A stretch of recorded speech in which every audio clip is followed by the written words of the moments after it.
제7회 전쟁이 지나간 자리. 1950년 여름이었습니다. 안동 만석군 최진사댁 소실로 들어온 지 어느덧 9회째. 분이는 그해 여름을 평생 잊지 못했어요. 6월 어느 날 아침 라디오에서 흘러나온 목소리가 온 나라를 얼어붙게 만들었습니다. 북쪽에서 전쟁이 시작됐다는 소식이었어요. 처음에는 먼 나라 이야기처럼 들렸습니다.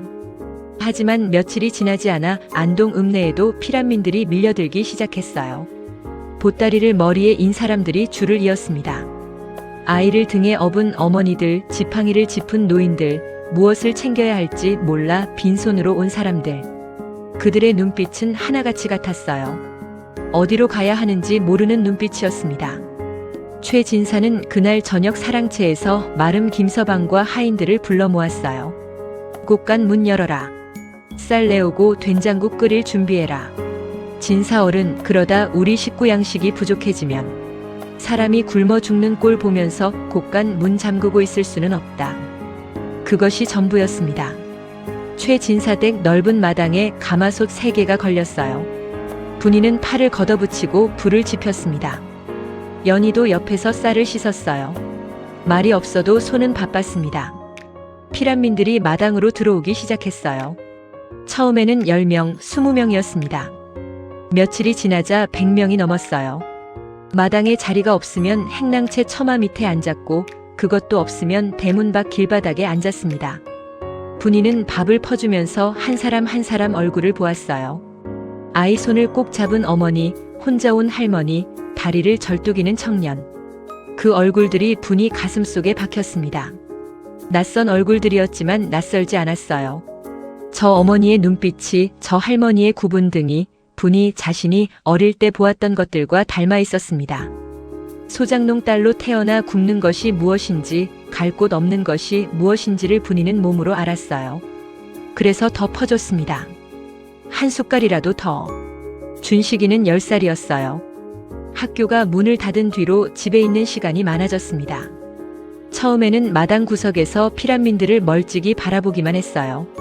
그러다 어느 날부터 밥그릇을 들고 나눠주기 시작했습니다. 분이는 그 모습을 보면서 아무 말도 하지 않았어요. 말을 보태면 오히려 어색할 것 같았습니다. 정신은 안채에서 나오지 않았어요. 하지만 사흘째 되던 날 아침이었습니다. 분이가 광 쪽을 지나다 안채 광문이 열려있는 것을 보았어요. 안에 있던 무명천 몇 필이 없어져 있었습니다. 분이는 그 자리에 잠깐 멈춰 섰어요. 누가 가져갔는지 알 것 같았습니다. 피란민들 사이에 제대로 된 옷 하나 없는 사람들이 많았어요. 정씨가 그것을 보았을 것이었습니다. 창밖만 바라보는 것 같아도 저 여자는 보고 있었던 거예요. 누가 가져갔는지 묻는 사람은 없었습니다. 분이도 묻지 않았어요. 그냥 광문을 조용히 닫아두었습니다. 그것으로 충분했어요. 그 혼란 속에서 만수는 바빴습니다. 군인들이 오가는 길목마다 얼굴을 들이밀었어요. 군남 물자를 연결해준다며 이 사람 저 사람을 만났습니다. 처음에는 성냥이었어요. 최진사댁 성냥 공장 물건을 군부대에 납품하는 일이었습니다. 거기까지는 그럴 수 있는 일이었어요. 하지만 만수는 거기서 멈추지 않았습니다. 군납 계약서에 최진사 이름이 들어가기 시작했어요. 정작 최진사는 모르는 계약이었습니다. 물건값의 일부가 어딘가로 흘러들어갔어요. 분이는 그것을 알았지만 전쟁통에 그것을 따질 겨를이 없었습니다. 매일 밥을 퍼주고 아픈 사람을 돌보고 준식이를 챙기는 것만으로도 하루가 꽉 찼어요. 만수는 그 틈을 파고들었습니다. 어느 날 저녁 분이가 부엌에서 나오는데 만수가 행랑채 쪽에서 낯선 사내둘과 이야기를 나누고 있었어요. 목소리를 낮추고 있었습니다. 분이가 가까이 가자 대화가 뚝 끊겼어요. 만수가 돌아보며 웃었습니다. 아, 분이야. 사업 이야기 좀 하고 있었다. 분이는 아무 말도 하지 않았어요. 그냥 지나쳤습니다. 하지만 그 낯선 사내들의 눈빛이 오래 머릿속에 남았어요. 군인도 아니고 장사꾼도 아닌 어딘가 불분명한 사람들이었습니다. 전쟁은 생각보다 길어졌어요. 가을이 지나고 겨울이 왔습니다. 피란민들은 조금씩 줄어들었지만 안동 읍내의 분위기는 가라앉아 있었어요. 최진사는 그 기간 동안 신문사를 놓지 않았습니다. 전쟁 소식을 기록하고 피란민 명단을 실었어요. 가족을 잃어버린 사람들이 신문사 문을 두드리며 아는 사람 소식을 물어왔습니다. 최진사는 그들을 돌려보내지 않았어요. 하지만 몸이 버티지 못했습니다. 겨울이 깊어지면서 기침이 잦아졌어요. 밤마다 사랑채에서 기침 소리가 들려왔습니다. 분이는 생강차를 다려 가져다 드렸어요. 최진사는 받아 마시면서 짧게 말했습니다. 전쟁이 끝나면 좀 쉬어야겠다. 그 말이 분이는 마음에 걸렸어요. 저 사람이 쉬어야겠다는 말을 하는 것은 그만큼 몸이 힘들다는 뜻이었습니다. 최진사는 평소에 그런 말을 하는 사람이 아니었어요. 준식이가 빈 찻잔을 들고 사랑채를 나오는 분이와 마주쳤습니다.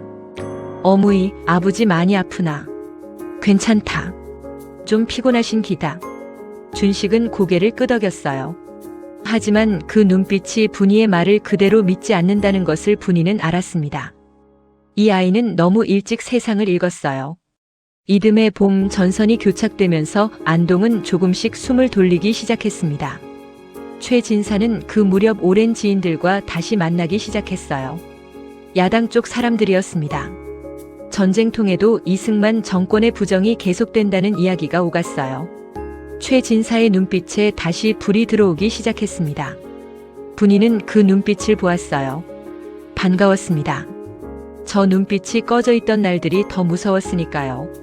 하지만 반가움보다 두려움이 더 크게 올라왔어요. 저 눈빛이 켜지면 이 사람은 다시 선거판에 뛰어들 것이었습니다. 그러면 또 돈이 나가고 또 낙선하고 또 몸이 상할 것이었어요. 말리고 싶었습니다. 하지만 분이는 입을 열지 않았어요. 저 사람에게서 저 눈빛을 빼앗으면 무엇이 남을까요?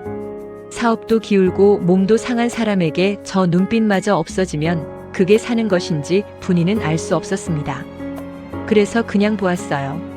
말없이 오래. 만수가 그 자리에 끼어든 것은 그 무렵이었습니다. 진사어른, 이번에는 제가 발로 뛰겠습니다. 선거판은 발이 전부 아닙니까? 최진사는 잠자코 있었어요. 길지 않은 침묵이었습니다. 하지만 분이에게는 긴 침묵이었어요. 그리고 분이는 그 침묵이 허락이라는 것을 알았습니다. 그날 밤 별당방으로 돌아오는 분이의 발걸음이 무거웠어요. 마당에는 바람이 불었습니다. 봄바람이었지만 차가웠어요. 전쟁은 아직 끝나지 않았습니다. 그리고 분이는 몰랐어요. 총칼 없는 전쟁이 바로 이 집안에서 아주 조용하고 치밀하게 시작되고 있다는 것을.